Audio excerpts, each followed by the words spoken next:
Hi everyone. Medication is always a sensitive topic in a dementia unit, but an important one.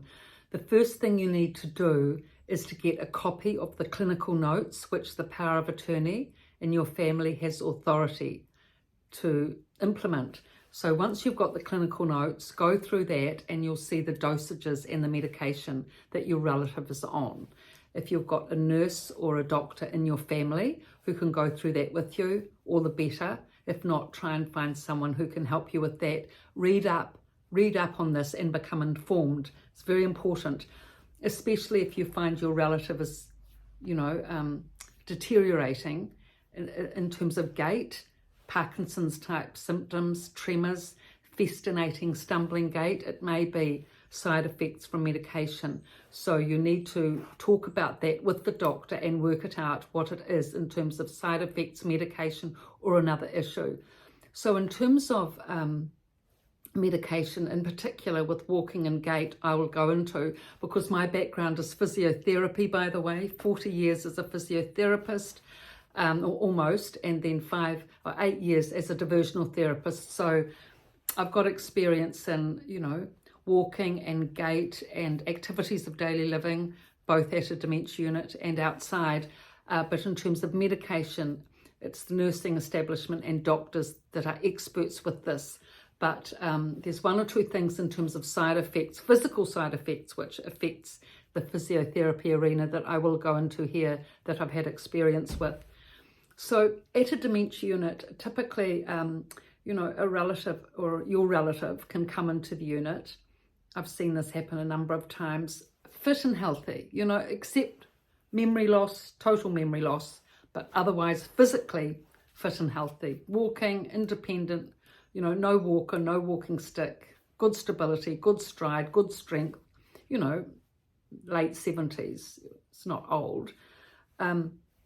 So if that's the case, say with your father, and then after a week or two, or, within the week practically of coming into the unit sometimes, or the first month, you find that they've got that festinating gait, pill rolling tremor, kyphosis, bent over, and the balance is just poor. They can hardly walk, shuffling, and, like Parkinson's gait. That can be a side effect of medication. Haloperidol is sometimes used and can have those sort of effects, or other medication as well. So just be mindful of that, because you can talk to the nurse about it and talk to the doctor about it and say, look, I've got the clinical notes, I've had a read of them, I note that they're on this medication or whatever medication it is, and the dosage has been increased, and I'm thinking that, it could be the side effect of the medication. And if you ask informed questions to the doctor, they will give you informed answers, well-informed answers. But if you know nothing and you just sit there, they're unlikely to go through it with you because you're not asking the questions. So it's important to be informed about these things. And in terms of medication being increased, the power of attorney has to approve that, either over the phone or in person. They have to approve a permanent increase in medication. So it won't happen without the power of attorney's approval, but it could be that your sister or brother, whoever's the power of attorney, had okayed it over the phone, sometimes unwittingly. If the nurse says, your mother's unsettled, we'd like to increase the medication, they may just say, oh yes, go ahead, not realizing that, these medications can be quite potent. And if they haven't read up on it and they're not realizing and thinking, oh, well, the medical establishment knows best and all the rest of it, which they do in part, but we need to be informed as well, because we know our father, better than the staff do. We know how they were before they came into the unit and their abilities, and what their abilities are now, 1 week later, quickly deteriorated. So chances are medication could be a reason. Whereas, if it's not your own doctor, they may not realize how well your father was walking prior to coming into the unit. So this is where it's a team effort, no blame, no shame. It's just working together, being informed, being educated, being upskilled, taking the effort to study, read and learn about all these things, you know, because doctors and nurses are so busy and so overworked. I mean, in New Zealand, they're fleeing to Australia because there's more money there, and you know, you're lucky enough to have a doctor to even see the person half the time. So, you know, that's why it's really important as a relative to upskill on everything, so that then you just need to ask pertinent questions to save the time of the doctor and the nurse, and get those answers and work together and give feedback to them too. And also, if you find that, you know, say for example, your father's only been in the unit for 2 weeks and you really think he's deteriorating massively and it could be medication, call for a doctor's meeting earlier than the usual 3 months when they're scheduled. You've got every right to do that. You're just like a doctor's meeting.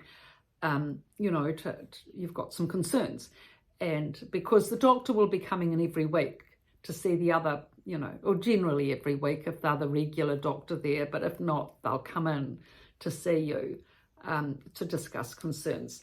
So that's it, you know, so much actually to medication and doctor's visits, but get to know the nurse, the doctor, the charge nurse, the clinical manager.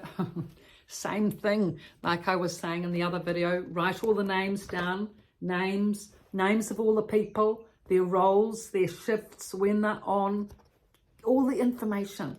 Keep tabs of it, and either in a little diary, in your iPhone, in the book. Yeah, because the more informed and clear you are on things, you know, part of the routine, part of the system, working as a team with everyone, that's empowering. Knowledge is power, isn't it? It's empowering. And then we can have influence when we're empowered and when we're knowledgeable, and we've got contacts and we know what's going on. We have influence for your mother or father, the Dementia Unit, influence for the other relatives and residents at the unit. When they see that you're becoming informed and medication and you're discussing things in an informed way with the doctor and nurses, they'll start to get the clinical notes and start to read, and you'll discuss things amongst each other as well. And it's just the whole community can get informed about these issues, and it's better care for your relative. It makes for a more interesting, well-informed community, and it just becomes more enjoyable. I mean, when we're informed, it's empowering, and when we're empowered, we're going to be happier and more confident as a relative, let alone the effect on our, you know, the resident relative or our mother or father. So these are aspects. Just to reiterate again that my background is physiotherapy, big career on that, and diversional therapy towards the end of that. So my specialty is not medication, it's just the effects. I've just seen the effects of medication on gait especially. Quite often this happens in a dementia unit. Just make sure that, you know, sometimes it is Parkinson's. It is actually Parkinson's the person has.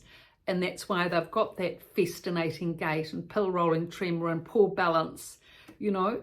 And that's the way it is. But if the person has come in healthy without Parkinson's as a diagnosis, and then 1 or 2 weeks later they're quickly, you know, shuffling along with that fast festinating gait and pill rolling tremor like you see with people that do have Parkinson's, chances are then it could well be medication, or at least bring this up with the doctor to, you know, to clear that with him and make sure that, you know, everything's organised and above board and all the rest of it, which I'm sure it will be once you're involved. So these are the 2 books, Resident's Voice and Resident's Rise, both from a dementia unit, which I've written, all the information in there. So thank you for your likes and your looks and your comments. These comments are very, very good, because we can all be on the same page with this one to help these wonderful, wonderful residents in dementia facilities, and help relatives who are still having to do so much care, aren't they, in all sorts of ways when people are in these dementia units. Thank you.